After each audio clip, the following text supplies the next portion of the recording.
चाय पीने का फ़ायदा क्या है और कब आपको चाय नुकसान पहुंचा सकती है, एक दिन में आपको कितनी कप चाय पीनी चाहिए।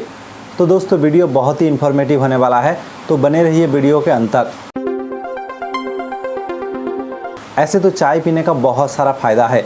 इसमें सबसे बड़ा फ़ायदा यह हमारे पूरे शरीर से फ्री रेडिकल्स को कम करता है, क्योंकि चाय में मौजूद एक किस्म का पावरफुल एंटीऑक्सीडेंट कैथेचिन यह हमारे पूरे शरीर से फ्री रेडिकल्स को कम कर शरीर में ऑक्सीडेटिव स्ट्रेस को भी कम करता है, जिसके वजह से आपको कई घातक बीमारी जैसे कि हार्ट डिजीज या कैंसर होने का रिस्क को भी कम कर देता है। इसीलिए अगर आप चाहते हैं कोई भी गंभीर बीमारी आपको छू ना पाए तो आप रोज़ाना चाय ज़रूर पिए।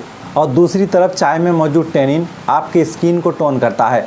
अगर आप खूबसूरत दिखना चाहते हैं और आप चाहते हैं आपका चेहरा ग्लो करने लगे तो आप रोज़ाना चाय ज़रूर पिए। लेकिन पीते वक्त आपको एक चीज़ का ध्यान रखना है, अगर आप उसके साथ दूध या शक्कर मिला देंगे तो उल्टा असर पड़ेगा, आपका वजन बढ़ सकता है, आपके हार्ट को नुकसान पहुंच सकता है। इसीलिए आप चाय के अंदर ग्रीन टी पीने की कोशिश करें। आप शक्कर या दूध मिलाकर चाय बिल्कुल ना पिए। चाय हमारे हार्ट को मजबूत बनाता है। अगर आप रोज़ाना चाय पिएंगे तो चाय में मौजूद पावरफुल एंटीऑक्सीडेंट आपके ब्लड वेसल को स्वस्थ रखता है, इसमें लचीलापन बरकरार रखता है। और दूसरी तरफ चाय पीने से हमारे शरीर में ख़राब कोलेस्ट्रॉल एलडीएल का स्तर कम होकर हार्ट को कोरोनरी आर्टरी जैसे बीमारी से बचा सकता है। अगर आप रोज़ाना चाय पिएंगे तो आपका ओवरऑल कार्डियोवास्कुलर हेल्थ इम्प्रूव होगा और हार्ट लंबे समय तक काम कर पाएगा। चाय हमारे वजन को भी कम करता है। अगर आप चाहते हो बेहद कम समय में वजन को घटाना तो आप डाइट में चाय को ज़रूर शामिल करें। दोस्तों चाय दो तरह से काम करता है। एक तरफ चाय में मौजूद कैफ़ीन यह हमारे भूख को कम करता है, इससे आपका दिन भर का जो कैलोरी इंटेक वो घट जाता है। और दूसरी तरफ यह हमारे मेटाबॉलिक रेट को बढ़ाकर कैलोरी ज़्यादा बर्न करती है। इसीलिए अगर आपको कम समय में वजन घटाना है तो आप ज़रूर चाय पिए। चाय हमारे मेंटल अलर्टनेस को भी बढ़ाता है। इसीलिए आप देखेंगे जो लोग काम करने के बाद थक जाते हैं वो चाय की खोज करते हैं, क्योंकि चाय खाने के बाद उसे तंदुरुस्त महसूस होती है, चुस्त महसूस होती है और एनर्जी बढ़ने के साथ साथ उसका मेंटल अलर्टनेस भी बढ़ता है, जिसके वजह से वो दोगुना रफ्तार से और पूरी तरह फोकस करके काम कर पाते हैं। अगर आप चाहते हैं अच्छे से काम करना और अपना प्रोडक्टिविटी को बढ़ाना तो आप चाय ज़रूर पिए। चाय डायबिटीज़ के मरीजों को भी फ़ायदा पहुंचाता है।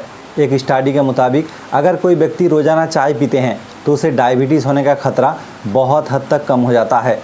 और दूसरी तरफ अगर आपको पहले से डायबिटीज़ है, अगर आप चाय पिएंगे तो चाय में मौजूद कई ऐसे रसायन है जो आपके शरीर में इंसुलिन का सेंसिटिविटी को बढ़ाकर ब्लड ग्लूकोज लेवल को मैनेज करता है, कंट्रोल में रखता है।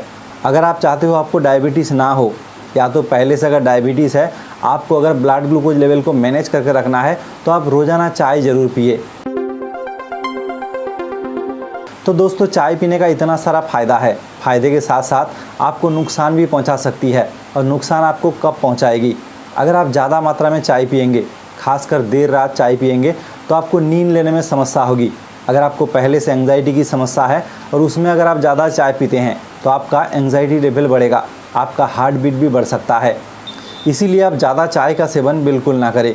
और चाय के साथ अगर आप दूध मिला देते हैं या शक्कर मिला देते हैं तो कई लोगों को एसिडिटी गैस की समस्या हो सकती है और आपका वजन बढ़ सकता है, आपको कई क्रोनिक बीमारी भी घिर सकता है। चाय पीने का और एक सबसे बड़ा नुकसान ये है, चाय हमारे शरीर में आयरन का अब्सॉर्प्शन को कम कर देता है, यानी आयरन अच्छे से एब्जॉर्ब नहीं हो पाता, जिसकी वजह से आपको आयरन की कमी हो सकती है और एनीमिया जैसी बीमारी हो सकती है।